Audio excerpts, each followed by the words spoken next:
소설 들려주는 여자.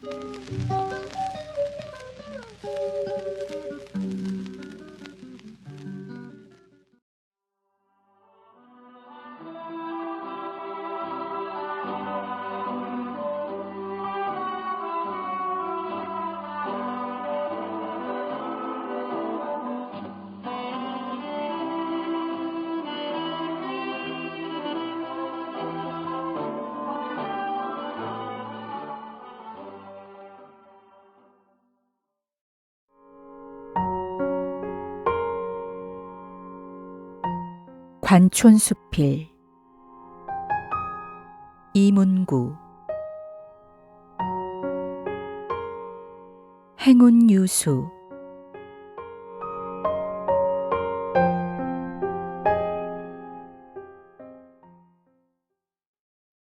벌판에서 얼음 지치던 바람이 신장로로 몰려 말 달리기 시작하면서부터 눈자위가 맵고 두 볼이 남의 살이 되도록 그 모진 추위는 한결 더한 것 같았다.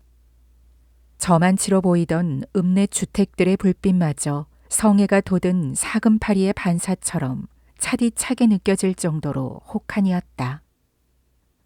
변성기 이후 보온 내복을 모르고 따로 장만한 양말 한 켤레 없이 삼동을 나온 만큼은 추위를 안 타던 나였지만 아래의 윗니가 맺히고 턱이 굳으면서 머릿속까지 시린 것 같았다. 그런 경황이었음에도 불현듯 옹점이를 생각했던 것은 물론 갈래갈래로 여러 가닥이 난 감회가 뒤섞인 데다 30이 넘은 나이가 무색하게 너무 감상에 젖어 있었기 때문일 것이며 가슴에 서려 멍을졌던 회포와 더불어 그리움이 움튼 추억이었을지도 몰랐다. 그녀는 나보다 10년이 위였지만 노상 동갑내기처럼 구순하게 놀아주었으며 내가 아망을 떨거나 핀잔 듣고 토라져 우울해하며 자기 신세를 볶을 적에도 언제나 한결같이 감싸주었고 즐거움과 스산함을 함께 나눠 갖는 든든한 보호자 역할도 겸하고 있었다. 어디가 현찮거나 무슨 일로 부르터서 밥 먹기를 거부하면 덩달아 숟갈을 들지 않았고 알아 누워 약 먹기 싫다고 몸부림치며 울어대면 약종발을 든 채 그 큰 눈이 눈물에 젖으며 함께 아파하기를 마지 않던 그녀였다. 그녀는 돌성바지요 근본이 없었지만 성은 이가였다. 이복 동복 합해 이남 이녀 가운데 맏딸이었으며 큰오라비 이름은 일문, 남동생은 두문이었다. 지금 따져보아 6살 어름의 기억 같은데 내가 그녀 아버지라는 사람을 본 것은 꼭 한 번뿐이었다. 늦깎이 땡추중 마냥 삭발은 햇쓰되 좀 길쯤한 머리였고 배등거리에 직가다비를 꿰고 있었다. 끌, 망치, 송곳 따위 자루에 손때가 흐르는 연장들을 구럭에 담아맨 채 그의 여름 어느 날 그가 불쑥 앞마당으로 들어섰던 것이다. 앞마당에 들어올 수 있는 사내면 어머니는 예외 없이 헤라로 대했듯 그를 보자 일문이 오느냐 하면서 앉음새를 고쳐 앉던 것이다. 아씨 안녕하셨세유. 나리마님 기력도 여전하시고 서방님이랑 사랑 어른들도 별거 없으신가요?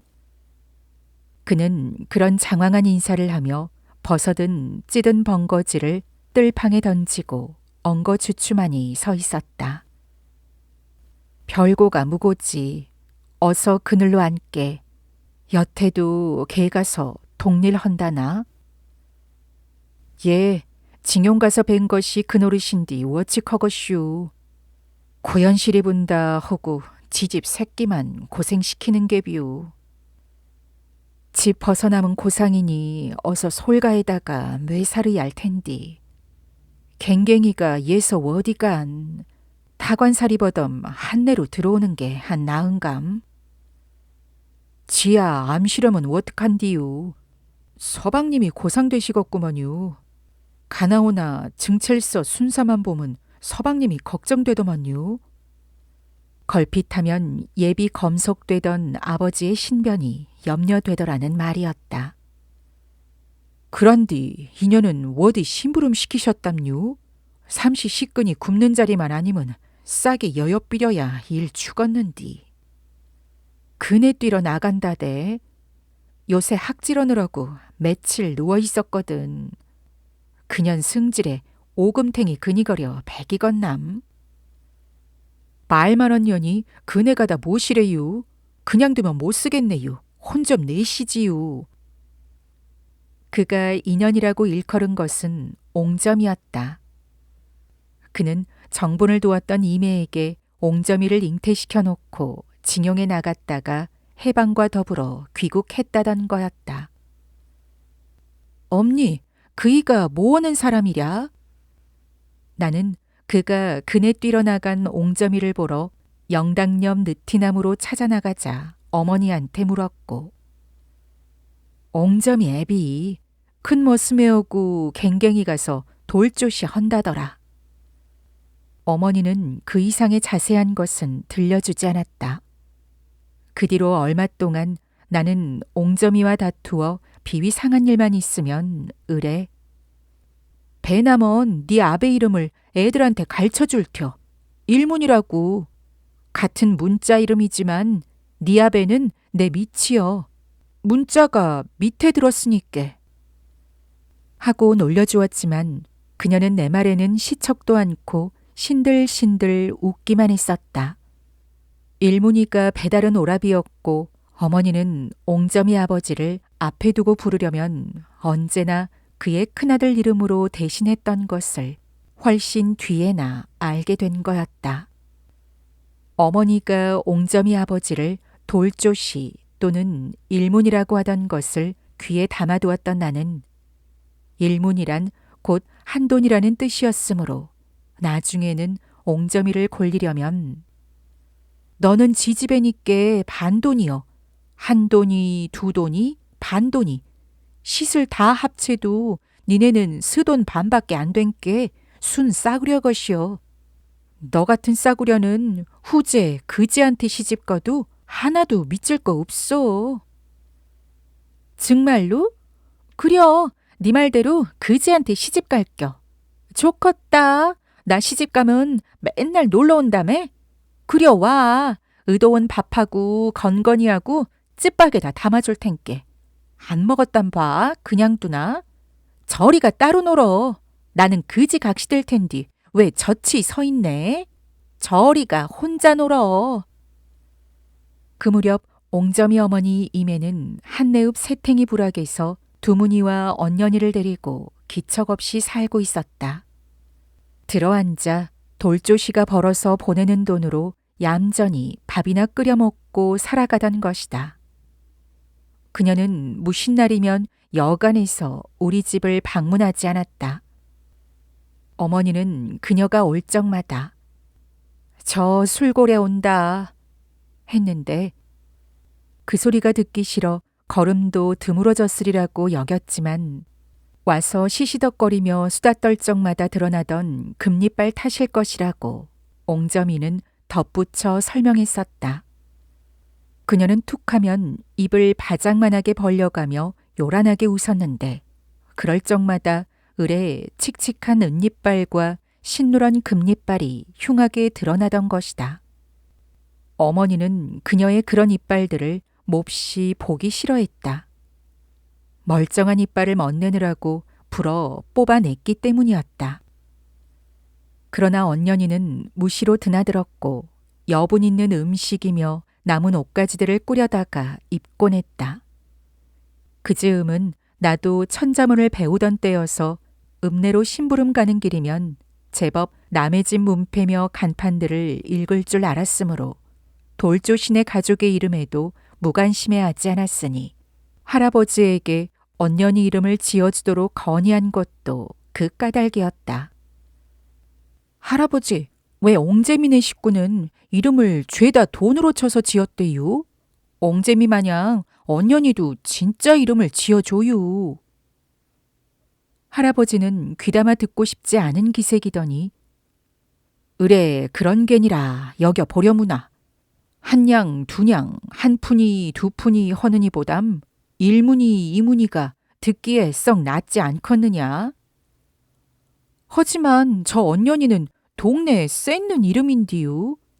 강원도 성서방네 작은 지집에도 언년이, 짐격군네 지집에도 언년이, 짐격군 손녀도? 그럼요. 목넘이 쇠찜골에 그런 집이 있었고 할아버지는 을에 창이군 집이라 올려 불렀는데 비록 상사람 집안이긴 하지만 보잘게 있는 집임에 함부로 대하면 안 되리라고 일러왔었다.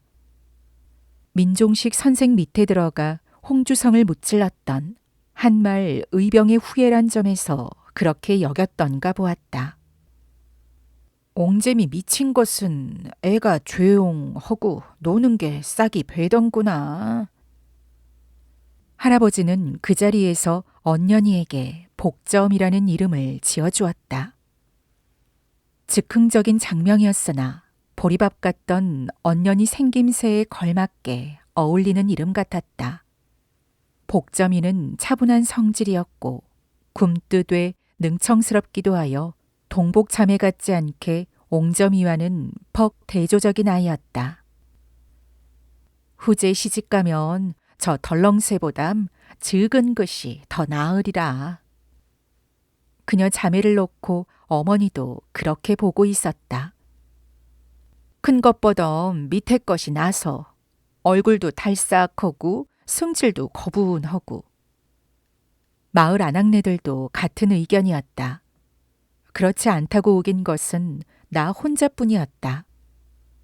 물론 정실이 지배한 판단이었지만 나는 언제나 옥점이 역성을 들었던 것이다. 이제 25, 6년 전에 아득한 옛일을 되새겨보는 것이지만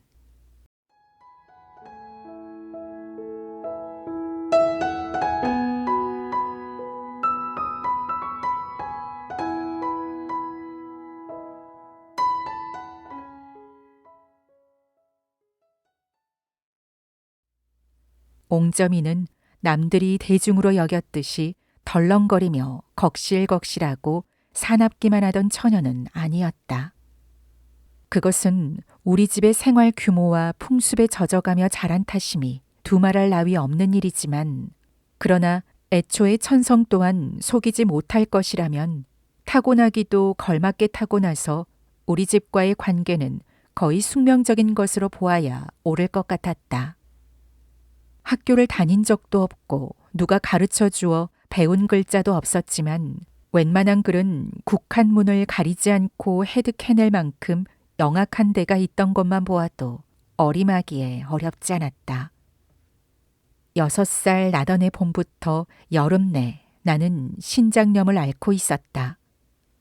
나는 의사의 처방에 따른 복약과 더불어 붓기를 누르고 이뇨를 돕는 허술한 음식으로 끼니를 메우고 있었다. 자극성 없는 푸성귀와 보리죽, 각종 여름 과일만으로 주식을 삼았던 것이다. 그녀는 그해 내가 기름기 구경은 고사하고 곱살미 꽁보리밥과 보리가죽죽만 반찬 없이 먹는 것을 몹시 걸려하며 안쓰러워했는데 쌀밥이 목에 넘어가지 않는다면서 밥을 못 먹어 하기가 일쑤였다. 어른들 몰래 쌀밥을 먹여보려고 나를 부엌으로 불러내어 어르고 타이르기도 한두 번이 아니었고 특히 절시식이나 별식이 있을 때는 내가 측은해 보인다고 눈물마저 글썽거리기도 했다. 참다 못한 그녀가 흰밥 숟갈을 몰래 떠먹이려 하면 부뚜막에 앉혀있던 나는 예외 없이 얘 좀 보래유, 나한테 쌀밥 준대유 하고 외쳐 고자질을 했고 그러면 그녀는 그 고지식함을 더욱 기특하게 여겨 애초 안타까움에 젖었던 눈길을 감출 바 몰라 하곤 했다. 그러고도 내가 은연중에 하루 반 공기 이상 쌀밥을 먹지 않고 못 배긴 것은 순전 그녀의 꿰매에 빠져들었기 때문이었다.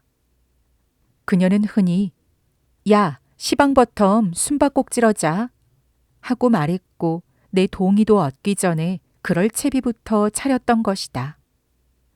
그녀는 숟갈 2개를 준비하여 숟갈에 밥을 뜨고 반찬을 얹은 다음 하나는 나를 주어 숟갈을 든 채 숨도록 하고 그녀는 그녀대로 밥이 얹힌 숟갈을 들고 나를 찾아 나서는 거였다. 술래는 둘이 번갈아가며 하되 술래에 잡히면 즉석에서 들고 다닌 숟갈을 서로 바꾸어 먹도록 되어 있었다. 그래서 나는 무심결에 밥숟갈을 바꿔 먹은 거였고 그때마다 그녀는 나를 업어줄 듯이 사뭇 귀여워하고 흐뭇해했다. 그렇듯 여리고 가냘픈 마음결의 그녀였지만 그러나 경우에 따라서는 그 누구보다도 억세고 굳은 의지를 보이는 정말 그녀다운 면목 그대로를 드러내기도 했다. 아직도 눈에 선연하지만 그 무렵에 어느 날 밤에 있었던 일이다.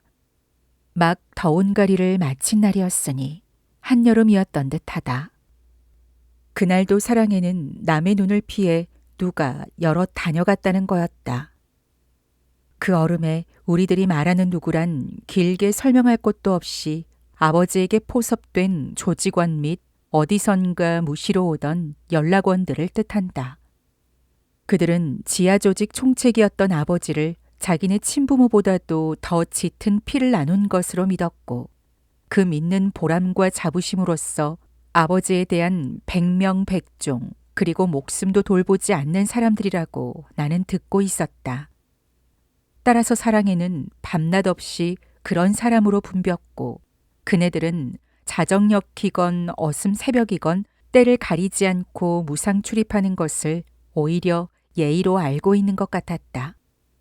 우리 집을 출입하는 그네들의 행색도 여러 가지였다. 나무찜이나 소금 가마를 진 사람도 있었고 연목판을 지고 왔거나 땜장의 행색으로 온 사람도 있었다. 옹점이도 우리 집안 돌아가는 사정을 눈치로 알고 있는 것 같았다. 사랑에 든 사내들만 누구라고 불린 것이 아니라 안으로 찾아와서 상대를 아버지로 하던 낯선 여자들도 거의가 사랑 손님과 같은 부류였던 것이다. 새우젓 장수나 황하 장수로 분장했던 그네들은 거개가 아이를 업은 아낙네들이었지만 개 중에는 어리고 앳된 처녀도 드물지 않게 있었으니 옹점이는 어쩌면 그런 처녀들이 남기고 간 냄새로서 알고 있었던 것인지도 몰랐다. 그런 처녀들은 을에 옹점이와 잠자리를 같이 했으며 어디서 오면 옹점이의 이종 동생 또는 외사촌 언니하고 일가 푸내기로 위장하도록 교육을 받았던 것이다. 어디서 오면이란 심야에 가택수색을 하기 위해 불시에 덮치는 것을 뜻한다. 아씨, 하루라도 좋은 게 속옷만 입고 잡았으면 원이 없것시우. 원유월 삼복에도 입은 채로 틀틀 감고 자장께 첫째로 땀때기 때문에 못 살것슈. 어머니한테 그녀가 그렇게 하소연하던 소리를 나는 여러 번 들었다.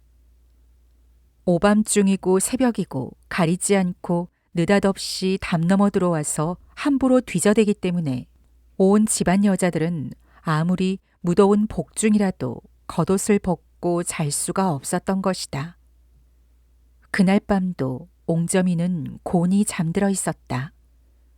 먼 논에서 더운 가리한 철호에게 점심을 해다 주고 와서 해걸음까지 무려 4차례나 더운 밥을 지어냈으니 오죽했을 것인가. 언제나 어버가도 모르게 죽어자던 그녀가 개 짖는 소리에 놀라 잠을 깨고 일어 앉아보니 방에는 이미 불이 켜져 있고 낯선 순경이 벽장 속을 뒤적거리더라고 했다. 접대에 어디서 갈려온 순사라더라.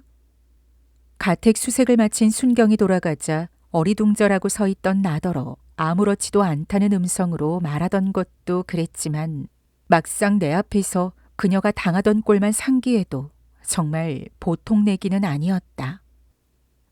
저것도 닮아서 여간 아니던디. 너 어느새 벌써 그렇게 까졌네. 철호도 자다 나온 머슴방 문지방에 걸터 앉아 옹점이더러 그런 감탄을 하고 있었다. 너는 무엇이요? 누구요? 바른 대로 돼요. 하는 사내 말소리에 이댁 부뚜막지기유. 왜유? 하던 앙칼진 소리에 나는 잠결에도 또 그 일임을 깨닫고 눈을 떴었다. 깨어보니 머리맡에는 벽장 속을 뒤져낸 엿단지, 가족이 채반, 감초봉지, 한적 따위 할아버지 살림이 수북이 쌓여 있고 난센이라 언제나 이 꼴을 안 보고 살아본단 말이냐. 할아버지는 침통한 음성으로 중얼거리며 뒤집혀진 벽장 살림들을 챙기고 있었다. 인연이 누구를 째려봐? 잔말 말고 나와. 우악스런 목소리를 거듭 듣고 내가 사랑해서 나오니 옹점이는 시커먼 순경 손에 적삼섭을 죄어잡힌 채 안마당으로 끌려 나오고 있었다. 이댁 부엌댁이란 말여유. 그녀는 독이 시퍼렇게 오른 눈으로 순경을 찢어보며 화통 삶아먹는 소리를 지르고 있었다. 그러나 그 낯선 순경은 무가내면서 옹점이의 몸수색을 시작했다. 인연이 무엇을 닮아서 이리 뻗세요. 돌아서라면 돌아서. 순경이 눈을 부라리며 윽박지르자 그녀는 마지못해 고개를 돌렸다. 순경은 치렁치렁 따올린 머리채 끝에 깨끼조골이 남끝동 같은 댕기를 풀었다. 식모로 가장한 연락원으로 알았는지 순경은 자기 호주머니에서 빗을 꺼내더니 머리끄덩이를 잡아채가며 동짓딸 석회 훑듯 짜짜시 비껴보는 거였다. 그러나 그녀 머릿속에서 순경이 바랐던 암호문이나 지령문 쪽지가 나올리는 만무한 노릇이었다. 정말로 이 집이에요? 또 물어요? 다소 무안을 느꼈는지 순경은 거칠어진 음성으로 되물었다. 그녀도 도고른 눈을 감그려 뜨리면서 대꾸했다. 거짓말하면 어디 가는 중 알지? 신세 조지지 말고 순순히 대답혀. 자던 사람 데이고 말 시키면 하품 나와유. 그야 고단할 테지. 손님 밥을 7번이나 지었으니께. 누가 오면 을에 밥을 새로 지어 대접해온 터이므로 식객이 몇이었던가를 알려는 유도 신문이었으나 그만한 눈치가 없을 옹점이는 아니었다. 너무 집 안살림을 워치키 그리 잘하슈? 그 개가 안 나는 소리 웬만큼 헛슈? 야, 굴뚝에서 7번 연기난 것을 본 사람이 있어. 어떤 해질 것이 그리우? 밥 짓고 국 끓이고 찌개하면 하루 씻기니께 연기가 9번 나지. 어째서 해필 7번이요? 끝나풀을 삼아도 어째서 그런 덜익은 것으로 삼았을까? 그런 눈가를 빼서 개줄놈 같으니 그런 것은 안 잡아가요? 순경은 그녀의 걸찍한 구습에 질려 붙저지 못하다 말고 사랑 잿더리에 웬 담배꽁초가 그리 수북하냐고 다시 휘어서 물었다. 이 동네 마실꾼들은 담배도 못 핀대요? 이 동네 마실꾼들은 누구냔 말여. 바깥 마실꾼을 한이서 어찌케 하류? 내외하는 댁인디? 동네 마실꾼인디 모란 공작 부용 같은 권련을 피어? 허가 없이 입담배 말어 피면 재패 간다매유. 너 몇 살 먹었네? 맵쌀도 먹고 찹쌀도 먹고 12가지 곡석 다 먹었슈. 하고 나서 그녀는 치맛자락 밑으로 어슬렁대던 검둥이 백구레에 냅다 발길질을 하며 주둥패기 뒀다가 못하고 지라혀. 너 네 일부텀 잘 굶었다. 생전 밥 구경을 시키나 봐라. 하고 거듭 발길질을 하여 금방 어떻게 되는 비명소리가 들리도록 했다. 내가 듣기에도 담 넘어 들어오는 순경을 물어뜯지 않았다는 핀잔이었다. 그 무렵에도 걔는 밥 주는 사람을 닮는다던 말이 들리고 있었다. 그것은 특히 옹점이의 성질머리를 탓하고 싶으면 을에 빗대어 하던 대보검의 말이었다. 대보검의 말은 틀림없었다. 그녀는 개가 독해지라고 어려서부터 불어 맵고 짜게 먹였고 심심하면 빗자루나 부직갱이로 개를 닥달하여 모질고 사납게 키웠다. 그러므로 그녀 손에 자란 개는 걸핏하면 동네 사람도 물어뜯고 허구한 날 남의 집 닭을 물어주기는 한다 하는 맹수가 되던 것이다. 옹점이가 그처럼 혼이 나고 있어도 누구 하나 나서서 감싸준 사람은 없었다. 그럴 겨를이 없어서였다. 사복 형사 둘이 각기 다른 방을 뒤지고 있었으므로 지켜서서 입회하지 않으면 안 되었기 때문이었다. 입회를 하지 않을 경우 순경 자신들이 가지고 온 물건을 꺼내어 들고 마치 우리 집에서 감추어둔 것을 적발해낸 것처럼 그것의 출처를 추궁할 뿐더러 그 물건을 빌미하여 연행해 가려 들기 때문이었다. 그들은 그들이 미리 준비해온 문서나 소총 실탄 따위를 슬쩍 꺼내 들고는 그것이 증거라 하며 없는 혐의를 뒤집어 씌우려 들던 것이 상투적인 수법이었다. 한바탕 북새를 치르고 난 뒤 자는 주댕이도 흠어더라. 난중 어떤 것이 저런 것을 데리다 살는지 걱정이 태산이란께. 잠달아난 초로가 모깃불을 놓으며 빈정거리자. 야, 너처럼 묻는 말에 이빨 앓는 신용하다가 볼탱이에 혹 붙이는 이버덤 낫겄다. 그녀는 하품을 늘어지게 하면서 의젓하게 말했다.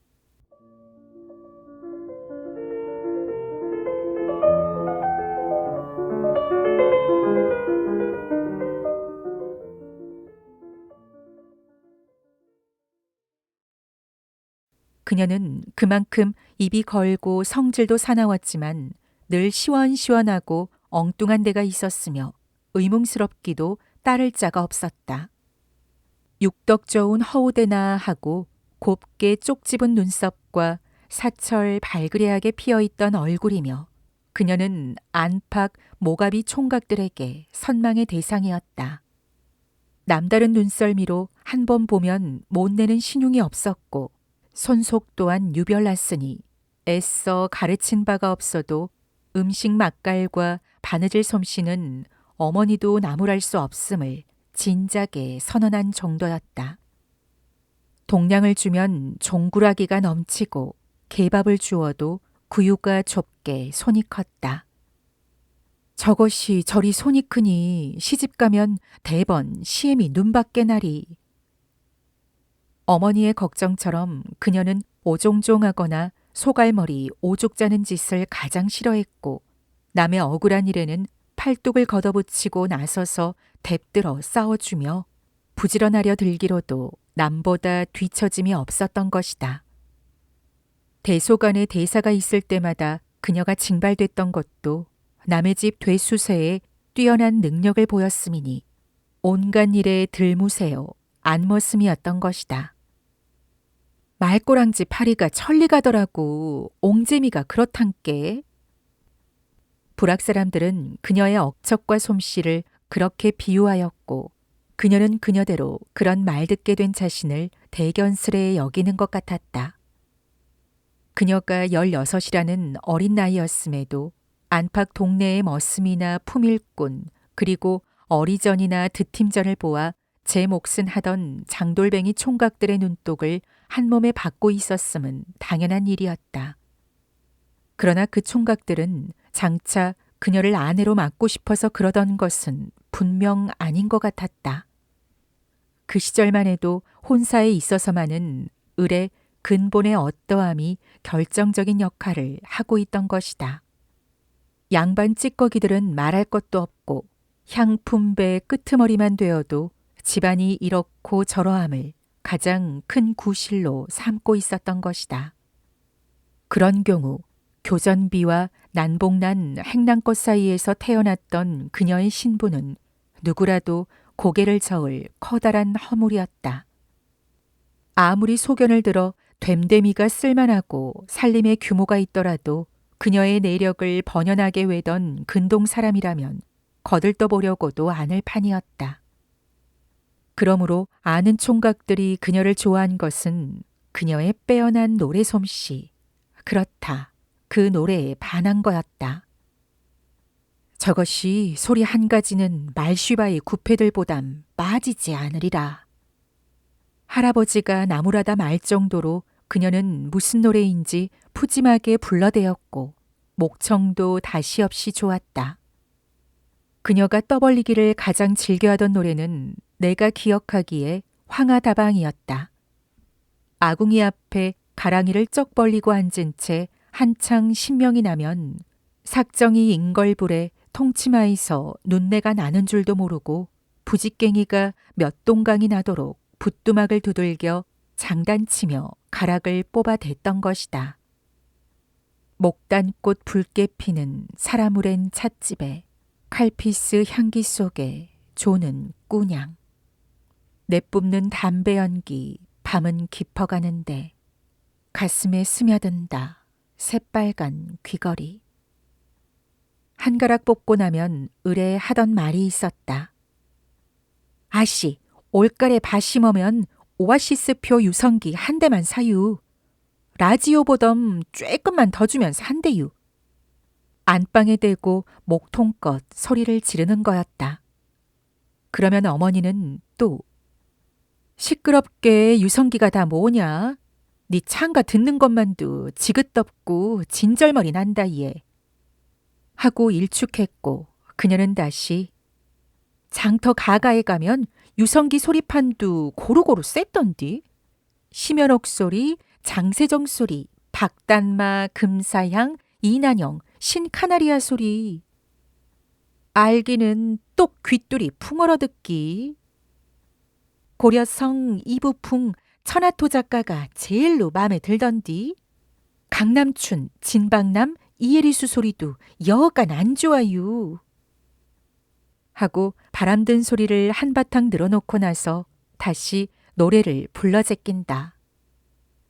호동왕자 말채죽은 충성 충짜요. 모란공주 주사위는 사랑 애짤세. 충성이냐 사랑이냐 쌍깔렛지를. 이리 갈까 저리 갈까 별도 흐리네.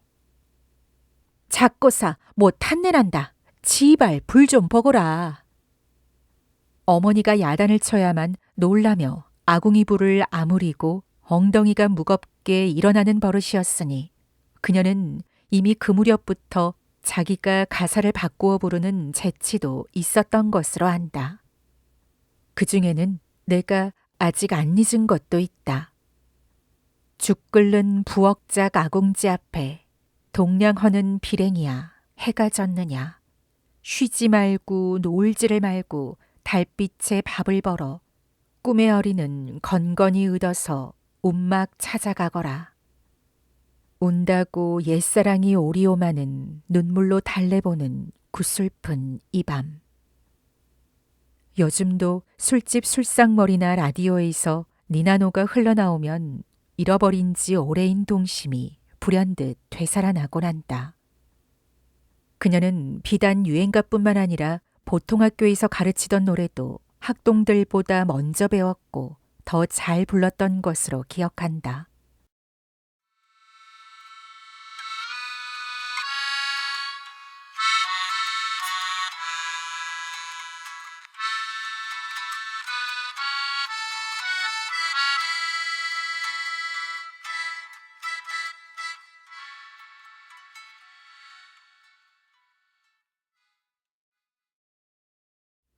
그 무렵 관촌 부락으로 이틀이 멀게 하루거리로 가위 소리를 내며 다닌 엿장수 한 사람이 있었다. 30살이나 됐을까 한 애꾸였는데 어설픈 언동으로 보아 총각임에 틀림없다고들 했다. 옹점이는 언제나 저만치 어딘가에서 가위 소리만 나도 지금 어느 엿장수가 동네 어디쯤에 오고 있다는 것을 단박에 알아맞추었으며 그리하여 그 만만한 애꾸눈의 엿장수 가위 소리만 나면 만사를 작파하고 뛰어나갔고 곧이어서 엿치기로 들어붙는 거였다. 정말이지 목판에 가득 담긴 그 숱한 엿가락 가운데에서 그녀가 골라잡아 제 귓가에다 대고 손톱으로 살살 긁어 복복 소리가 나는 놈으로 뚝 분지르며 쉿하고 불어본 놈 치고 구멍이 크지 않은 놈은 거의 없다시피 했으니 결국은 그 엿장수를 상대로 열을 올려 엿치기에 몰두하던 것도 당연한 일이었다. 그녀는 엿장수와 연목판을 가운데에 두고 엿치기에 들어붙으면 부엌에 잿물 빨래 삶는 솥에서 눈눈 냄새가 나도 모를 지경이었다. 그럼에도 어머니가 짐짓 모른 채 하고 나무라지 않았던 것은 그녀가 노상 이기게 마련이었고 백납전 한 푼 없이 대들고도 치마폭에 엿가리를 한 보따리씩 싸들고 들어오는 꼴을 보는 것이 재미있어서였음이 분명했다. 그때마다 눈깔 하나가 모자라니께 저런 것도 지지배라고 홀랑 빠졌겠지. 초로가 엿장수와 그녀의 수작이 마뜩찮고 심통이 나서 이기죽거리면 저 작것 또 육갑헌다. 저런 것도 산에 꼭지라고 새만더니께 하며 옹점이도 지지 않으려고 맞섰다. 애꾸가 니만 보느라고 대이구 저주니께 엿을 따지. 무슨 게장에 초침 맛으로 니까지 것한티 지구 있겄다. 철호는 대문 밖으로 횡 돌아나가며 중얼거렸다. 초로 말에도 일리가 없지 않은 것 같기도 했다. 옹점이가 행주치마 속에 엿가리를 쏟아놓고 보면 그 중에는 부러지지 않은 성한엿도 대여섯 가락씩 들어있었던 것이다. 그것은 새치기 한 것이라면서 훔쳐넣는 신용까지 천연스럽게 되풀이했다. 엿장수가 저쪽 눈이 애꾸라서 이쪽 손으로 연방 집어넣어도 모른다는 것이다. 그러나 그것도 한두 번이지 눈 감아주지 않는 바에는 들키지 않을 이치가 없는 거였다. 어쨌든 우리들로서는 알 바 아닌 일이었다. 그녀도 나 못지않게 군것질이라면 밤잠도 마다하던 터였으니 그런 어리숙한 엿장수가 재물에 걸려들었다는 것은 바라지 않던 부조요, 횡재로만 여겨질 밖에 없었다. 할아버지가 쓰는 사랑 벽장 속에도 항상 엿단지가 들어있긴 했지만 여간에서는 얻어먹기 어렵던 것, 그런 단 것들은 옹점이 아니면 챙겨주는 사람이 없기도 해서 우리들의 군것질이 그칠 새 없는 것도 순전 옹점이의 수완이 비범한 덕택이었다.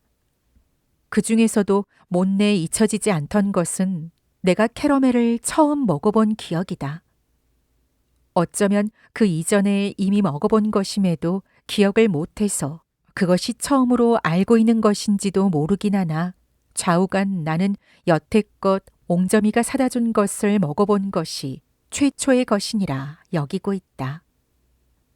해방 이태 뒤였나. 여하간 가물어 메밀싹이 안 난다던 삼복 중에 내가 학질로 입맛도 잃고 가쁜 숨만 그렁거리며 마루 끝에 누워있던 날이었다.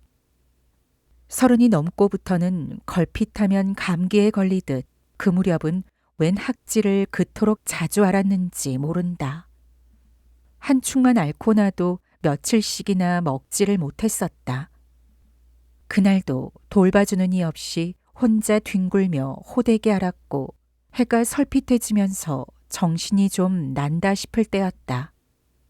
옹점이가 장바구니를 들고 들어오는 것이 보였다. 그녀는 바구니를 부엌에 두고 나오더니 내 이마를 가만히 짚어보며 얼라 이 머리 연태 끌었었네. 이봐라 내가 넣어줄라고 이런 거 사왔지. 뭔 중 알겠네. 그녀는 손에 들고 있던 것을 살짝 펴보이며 말했다. 나는 그 순간 소름이 끼쳐 얼른 돌아 누워버렸다. 속여서 약을 먹이려는 그녀 속셈이 너무 뻔해서였다.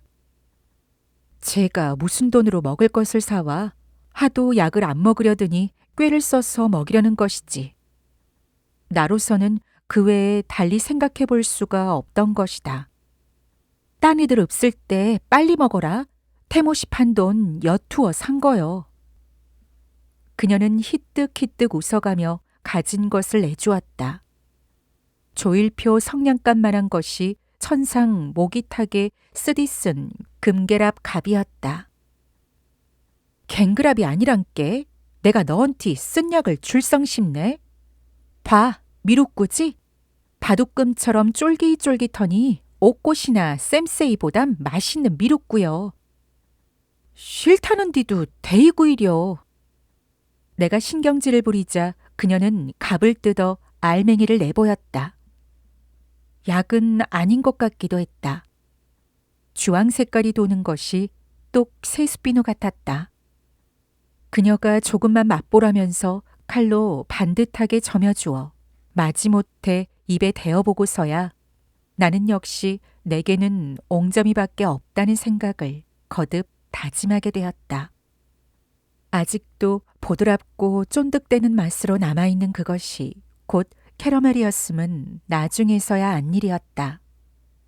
그녀는 그 뒤로 여치기에서 딴 연 말고도 캐러멜이나 콩과자 같은 싸구려 과자를 내게 사주어 입이 굴품하지 않도록 신경을 썼다. 그것이 부정한 방법에 의한 것인 줄 번연히 알면서도 끝내 모른 척했음은 물론이다. 그녀는 밥할 때마다 조그만 마른 단지에 한 줌씩 엿투어 모아둔 움살이나 보리쌀을 어머니 몰래 빼돌렸던 것이다.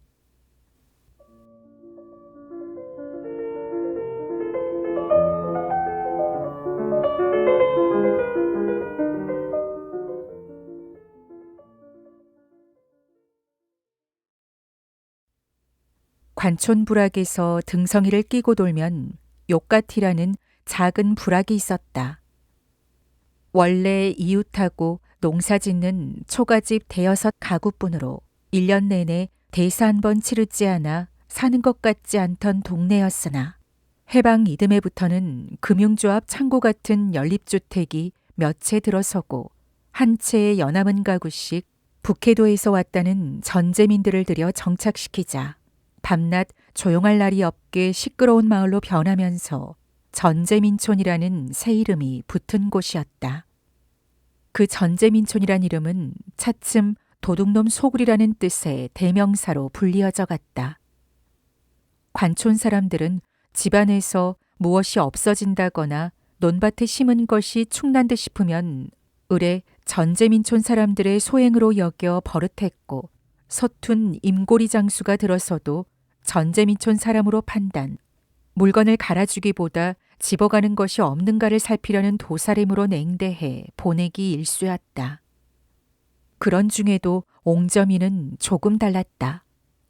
그네들이 살아온 이야기, 살아가는 이야기를 들어보면 불쌍하기 그지 없다는 거였다. 굶다 못해 이불솜을 빼다 팔아 겨울에도 혼이불을 덮는다든가 변변한 옷가지는 죄에 팔아먹어 주제꼴이 그처럼 비렁뱅이 꼴이라는 거였다. 그렇다면서 전재민만 오면 어머니를 졸라 무엇이든 한 가지는 갈아주도록 꾀하던 것이다. 그녀는 특히 그녀만 보면 옥상, 옥꽃이 사목소 하며 들어붙던 절름발이 늙은이를 가장 측은하게 여기고 있었다. 일본에서 건너오다 처자를 놓쳐 홀로 된 늙은이라는 거였다. 그 옥상만 보면 지 애비가 모집 나갔다 나오면서 고상했다던 생각이 나서 딱해 못 젠디겠슈. 옹점이가 어머니한테 하던 말이다. 과자를 먹어 어디서 난 것이냐고 물으면 옹점이는 서슴치 않고 쭉쟁이 보리 한 종발 주고 옥상언티 샀지 했다. 옥상에게 곡식을 빼돌려가면서까지 그녀가 내게 군것질을 시킨 이유는 옥상이라고 부르던 그 불우한 늙은이를 돕는 마음이었지만 그러나 그보다 더 갸륵한 뜻이 없지 않았음을 나는 알고 있었다. 근래에 들어와 크게 유행을 본 말 가운데서 내가 가장 깨닫기 수월찮던 말이 주체의식이니 주체성 운운하던 단어들이었다.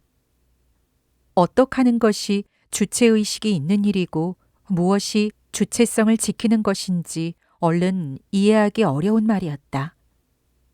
세상이 어지러운 난세일수록 유언비어가 난무함이 예사고 말을 나누면 병신 대접받기 십상인 줄 모르지 않으나 주체의식이나 주체성이란 말을 외래어보다도 막연하게 개나 거리나 짓거려 대지 않으면 행세를 못하는 줄 알던 많은 사람을 보아온 터여서 그 천한 말을 옹점이는 일찍이 내게 행동으로써 보여준 셈이라고 장담하게 되지 않았나 싶기도 하다. 한 번 더 다짐해두지만 그 무렵 옹점이의 태도를 주체의식 또는 주체성이 있는 것으로 보아 무방하다면 나는 그녀만한 정신자세를 가진 인간을 내가 이 사회에 나와 벌어먹게 된 뒤로는 몇 사람 외에 구경하지 못했다고 단언할 수 있으리라 믿는다. 그 대목의 전말을 나는 어느 날이었다라는 상투적인 말로 서두를 삼지 않으면 안 되리라. 그것은 살아오면서 겪음한 바가 적지 않았듯 기륭화복이건 일상의 범속한 일이었건 삶의 과정은 무슨 조짐이나 예측이 없이 우연으로 시작되기 예사고 종말 역시 그렇게 맺던 것에 바탕하여 하는 말이다. 어느 날이었다. 소나기 한 줄금 없이 찌던 그 7월. 앞서 말한 학질로 눕기 대엿새 전일터이다. 오포 불기 전에 짐칫거리 버텀 절여야 할 텐디. 옹점이가 소금 열무 소쿠리를 자배기에 포개어 이고 나서자 누군가가 먼저 우리도 갯놀이하러 가자 해서 우리들이 그녀 뒤를 따라가다가 처음 발견한 일이었다. 그때 우리들에겐 그 얼마나 당혹스럽고 두려운 충격이었던가. 우리들이란 나와 함께 천자문을 배우러 와서 오전 공부를 마치고 쉬던 진연이와 준배 그리고 옹점이하여 네뿐이었지만 그것은 실로 아연하지 않을 수 없는 사건이었다. 철로를 넘어서면 제방이 바로였다. 그 제방 위로 넘실대는 바닷물에는 밤하늘보다도 더 많은 별이 반짝거리고 있었다.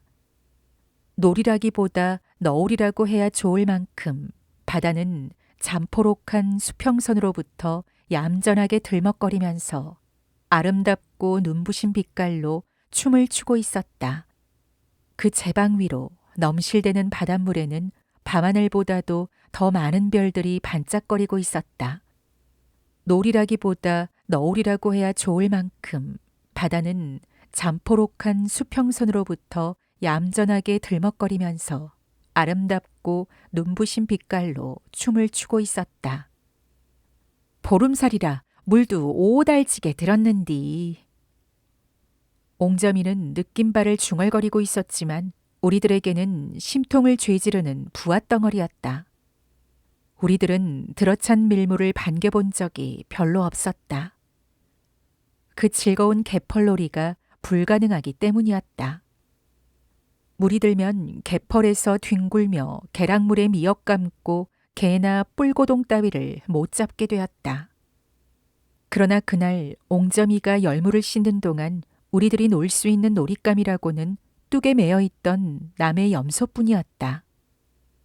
우리들은 제방 이쪽에 물이 안 보이는 중간턱에 말뚝이 박힌 염소 고리를 풀어 뚝 너머로 끌어낸다.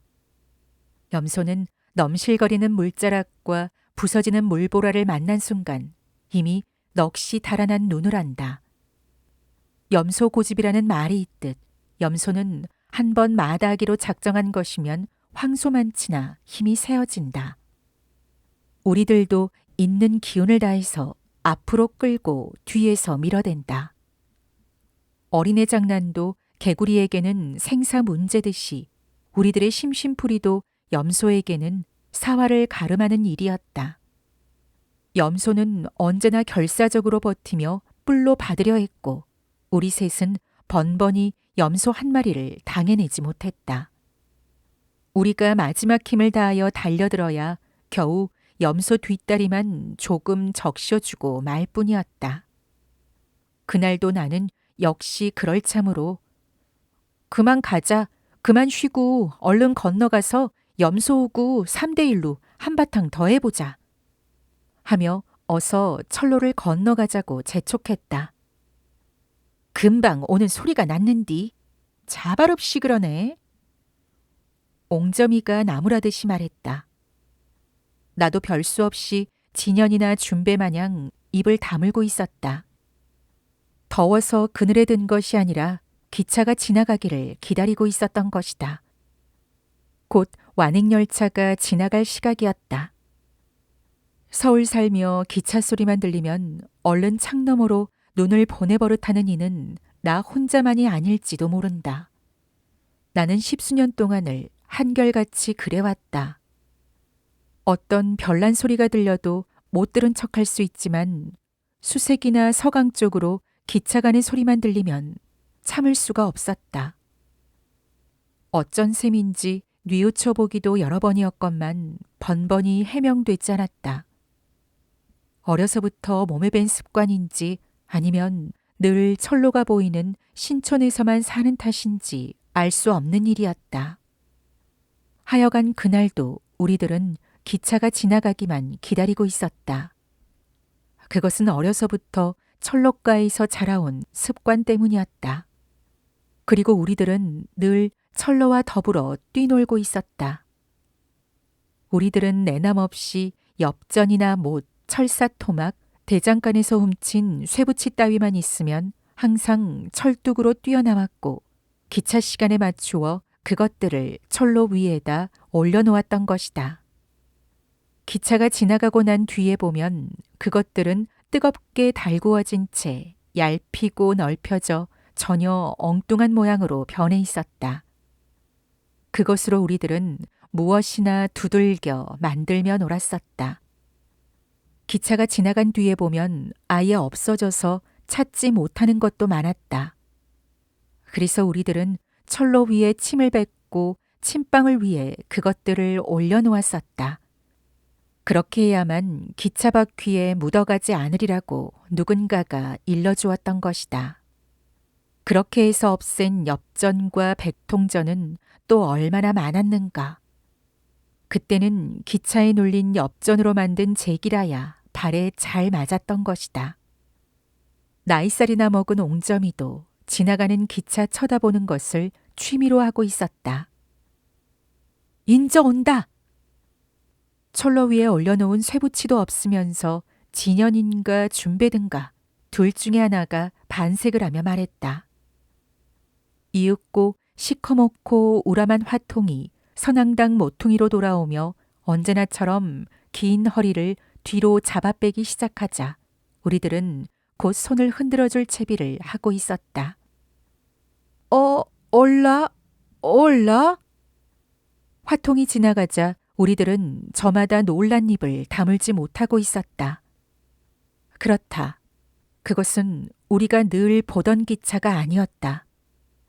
울긋불긋 희끗뉘끗한 사람들로 미어지던 보통 기차가 아니었다. 군방색 그리고 카키색 군복을 입은 군인들이 가득 차 있었지만 창문마다 내다보고 있던 군인들은 우리 국방군이 아니었다. 모두 뇌리끼에 보이는 미군들이었다. 그러나 우리들의 놀라움은 그래서 그랬던 것도 아니었다.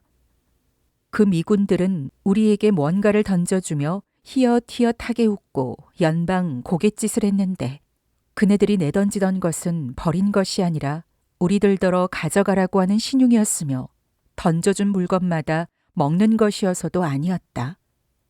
그것들은 모두 한두 번씩 베어먹은 것들이었는데 그래서 그랬다기보다도 여러 가지로 놀라운 것들을 한눈으로 한꺼번에 보았기 때문이었다.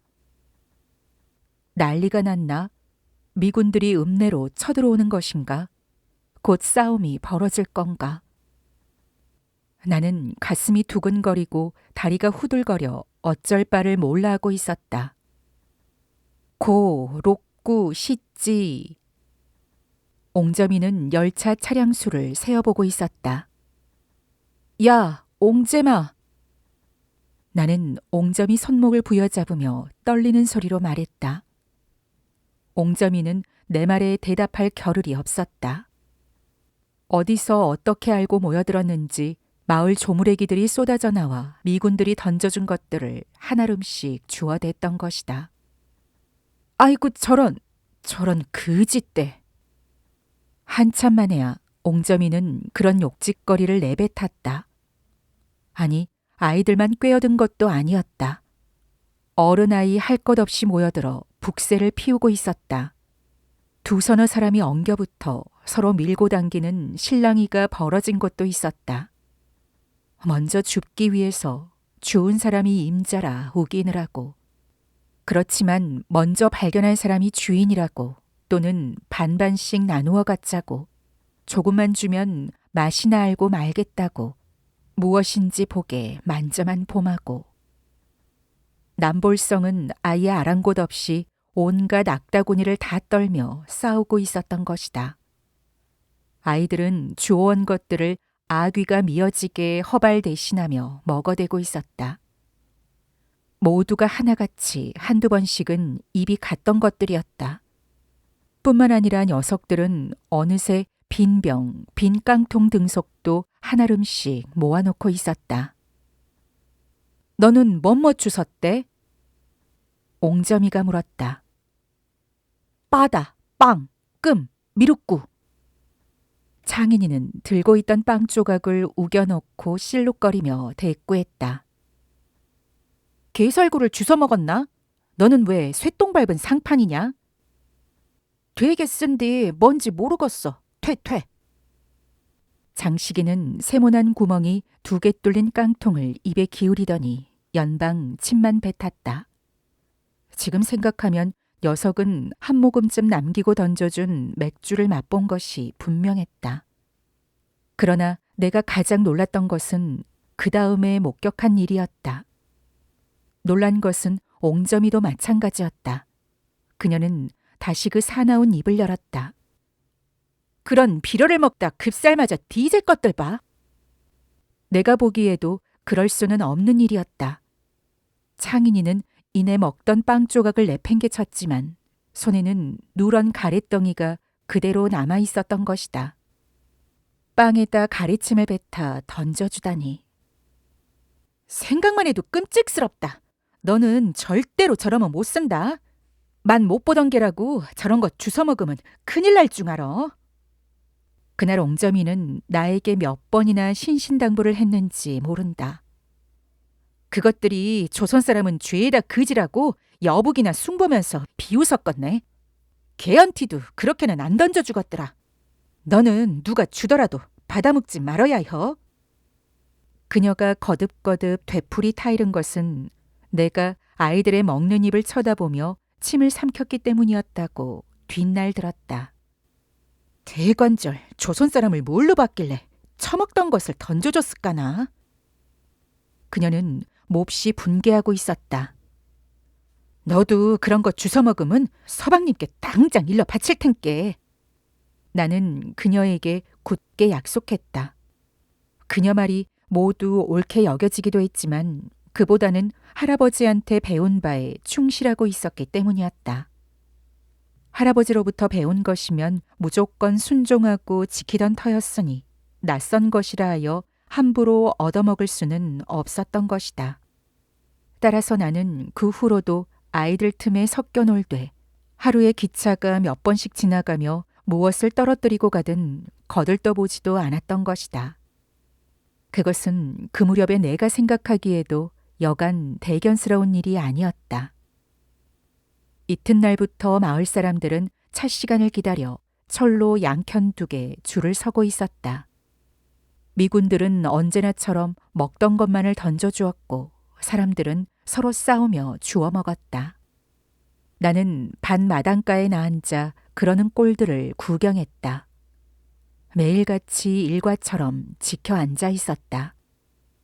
미군들은 젊은 부인네나 처녀한테는 먹다 버리지 않고 새 것으로 던져주었다.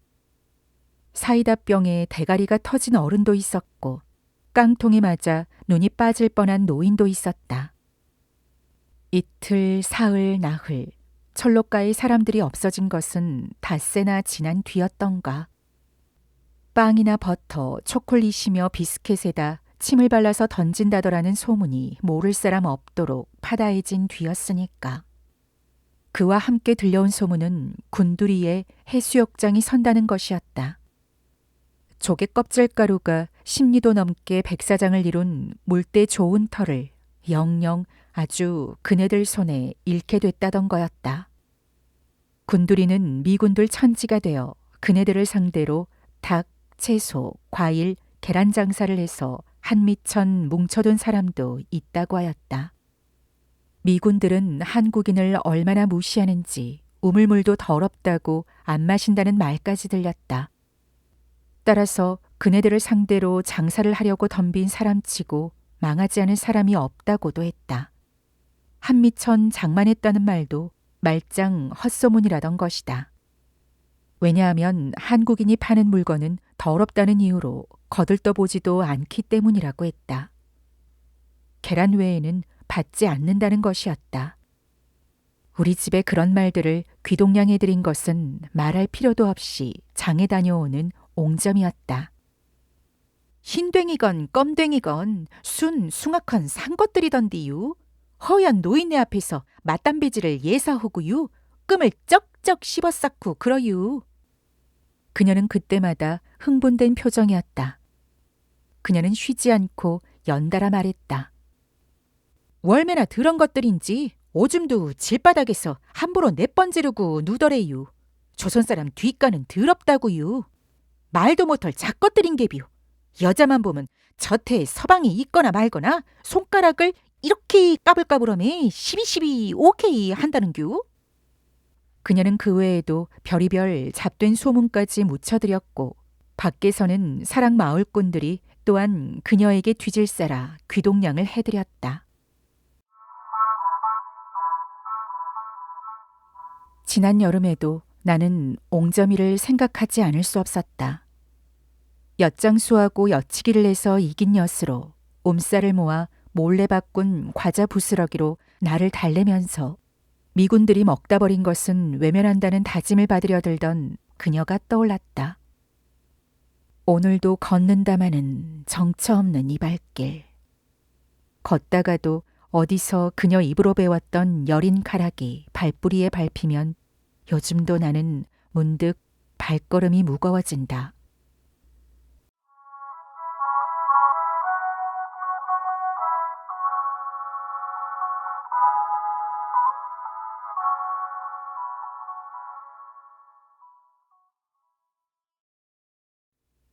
그녀는 시집가서 난리를 치르고 구입할 수복이 된 다음, 그러니까 우리 집이 완전히 쑥밭이 된 뒤에도 자주 찾아왔었다. 그녀가 달에 실김 무엇이라나 하는 신랑과 함께 우리 집으로 근친을 왔던 것은 초례를 치른 나흘 만이었다.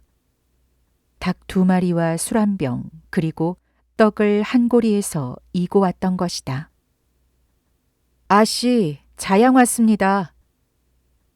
머슴살이를 7년이나 했다던 김무엇이라는 그 신랑은 제 스스로 제 행이란 말을 썼다.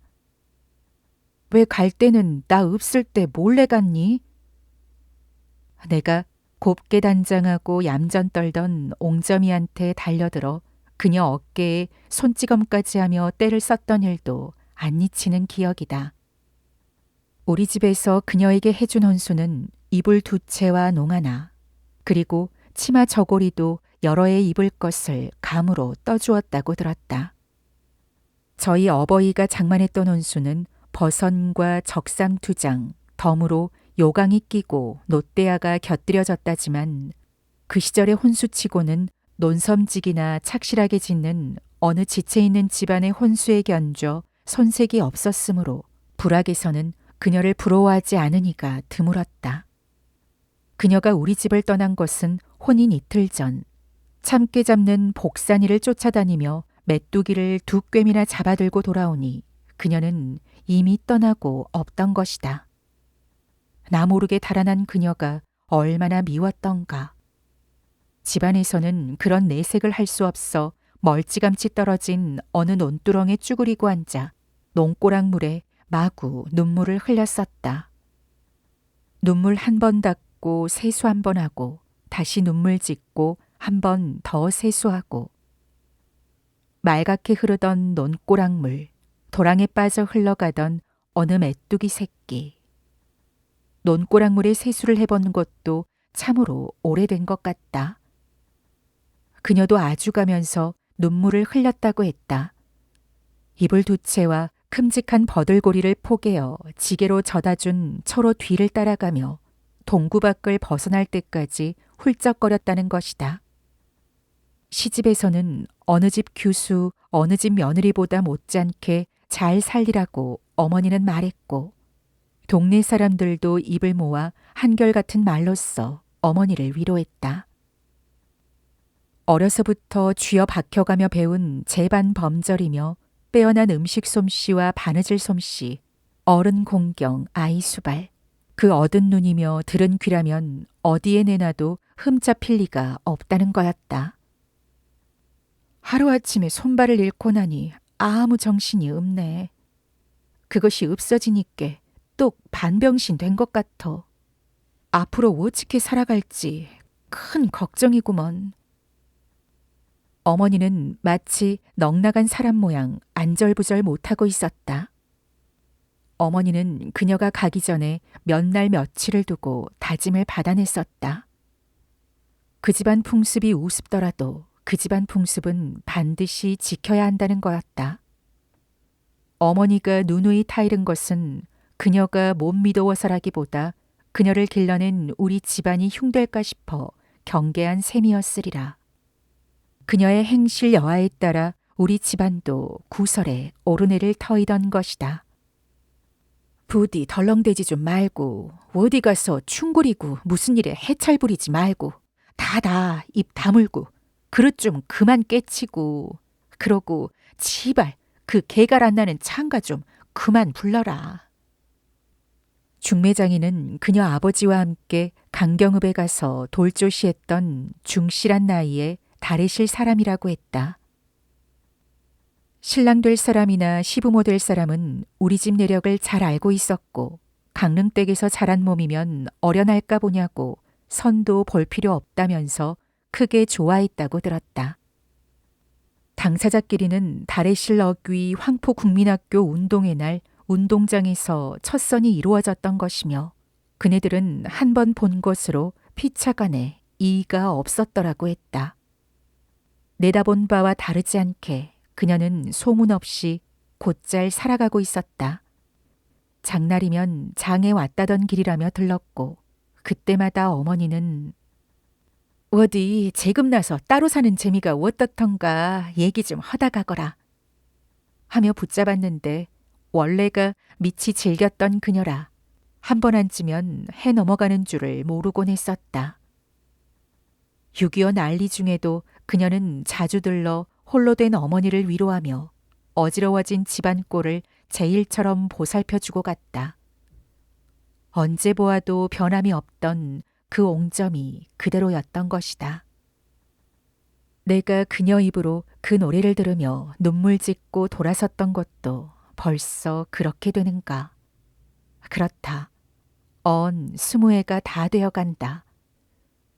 워낙이 그런 여자였기에 그녀에게 풍파가 몰아쳐왔다는 기별을 처음 접했을 때 우리 집에서는 아무도 고지 들으려 하지 않았다.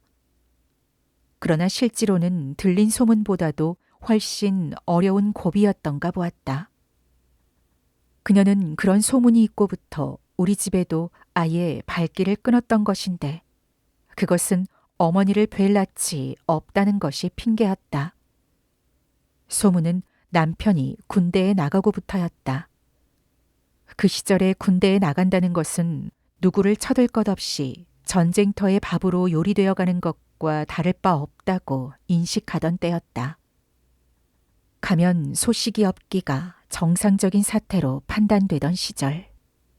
그러한 전쟁의 불행이 옹점이라고 해서 예외일 수는 없었다. 그녀도 남편에게서 전혀 소식이 없다는 거였다. 처음에는 그를 몰라서 소식이 뭔가 했으나 그것도 한두 달이었고 날이 가면 갈수록 그녀에게는 절망만이 쌓여갔던 것이다. 아씨, 어쩌면 쓴데유. 저리 되면 지일래 조용하게 살기가 힘든 법인디. 옹점이 어머니는 이따금 어머니를 찾아와 부질없는 하소연을 하고 있었다. 옹점이는 본가로 들어가 시집 식구들과 살게 됐다는 거였고 그녀가 재금 나서 살던 집은 군대 가서 부상을 당해온 신우 남편에게로 넘어갔다는 거였다. 집을 잃고 세간은 합솔되어 네 것 내 것이 없어졌으며 시집살이도 유례 없이 심하다며 그녀는 가슴을 태웠다. 그뿐만도 아니라고 그녀는 말했다. 난데없는 모함까지 예사로 하니 이제는 시집 식구가 아니라 원수라고 했다. 서방 잡아먹은 지집이라는 누명을 씌우는 신우이, 동서만 그러는 것이 아니라 시사촌 따위 일가 떨거지들마저 그녀를 못 먹어 안달이라는 거였다. 옹점이 어머니는 주먹으로 자기 가슴을 쳐가며 원통해했다. 그녀는 허구한 날 딸 걱정으로 눈물을 질금거리고 애꿎게 샛별 담배만 죽여대곤 했다. 시부모를 비롯한 푸내기들의 집중적인 공격을 죽으면 죽었지 견디지 못하겠다고 옹점이는 울부짖는다던 거였다. 시집 식구들 눈에는 어느 것 한 가지도 흉이 아닌 것이 없던가 보았다. 그녀의 시집 식구들은 그녀가 음식에 솜씨를 내고 바느질에 맵씨를 낸 것이 트집이었고 손이 큰 것도 큰 허물이 되었다. 시부모나 시집 푸내기들은 말했다. 숭늉 맛을 내자고 밥을 눌릴 수 있느냐? 배추빛이 붓도록 고춧가루를 퍼넣을 수 있느냐? 김치에 파 한 뿌리면 족하지 비싼 마늘까지 섞어 넣는 것은 어디서 배워온 못된 짓이냐? 아직 덜 검은 옷을 비싼 비누 처발라가며 자주 빨아입는다. 옹점이 어머니가 와서 전한 말은 이루 다 기억해낼 수도 없다. 배운 바를 되살려 제법 하느라고 한 것이 시집 쪽에서는 거꾸로 낭비와 사치로 보인 거였다. 살림 못할 여자, 집안 망칠 여자. 그녀는 그렇게 못된 여자로 만들어졌던 것이다. 한편 그녀는 그녀대로 저항을 했으니 그것이 파국을 부른 결정적인 계기가 됐다고 한다. 그 괄괄한 성질을 이기지 못한 거였다. 그녀는 그렇게 주장했다고 한다. 옷은 비누 아끼지 않고 자주 빨아 입어야 위생에 좋고 남보기에도 무던하다. 푸성귀일수록 영양가를 살려야 하니 아무것도 아닌 나물 따위에는 참기름을 듬뿍 쳐서 요리해야 먹을 만하다. 김치는 젓갈을 써야 제맛이 나며 소금에 띄워 담는 김치, 양념 없이 버무리는 김장은 지짐거리고 군둥내 나서 먹을 수 없다. 그러나 시집 식구들이 그녀에게 집중적으로 가한 구박 뒤에는 무엇보다도 그네들 나름의 절실한 것이 있었던 것 같다. 그것은 자식 없는 며느리, 언젠가는 다른 사내에 가서 팔자 고칠 젊은 며느리. 그것은 곧 남의 자식이었다. 어차피 남의 자식인데 구태여 없는 양식 축내가면서 먹여줄 필요가 있겠는가. 이왕 떠날 것이면 하루라도 일찍 없어져 달라. 쌀 한 줌, 보리쌀 한 되박이 금싸라기 같던 판이었으므로 아마도 시집 식구들은 그런 생각을 밑바닥에 깔고 있었던 것 같았다. 뿐만 아니라 그녀는 오기와 배차기로 장날이면 일부러 장에 나와 젓갈치, 꽁댕이나 꽁치못을 사들고 들어가고 더러는 고깃칼도 들여다 먹었다. 그러나 식구들은 색다른 반찬이 상에 오르면 거들떠보지도 않았고 시래기국과 우거지찌개만을 원수대고 먹었으며 그럴수록 옹점이는 보라는 듯이 자기 혼자서 그것들을 쓸어 먹어치웠다. 결과는 뻔했다. 옹점이가 견디다 못해 친정으로 되돌아온 거였다.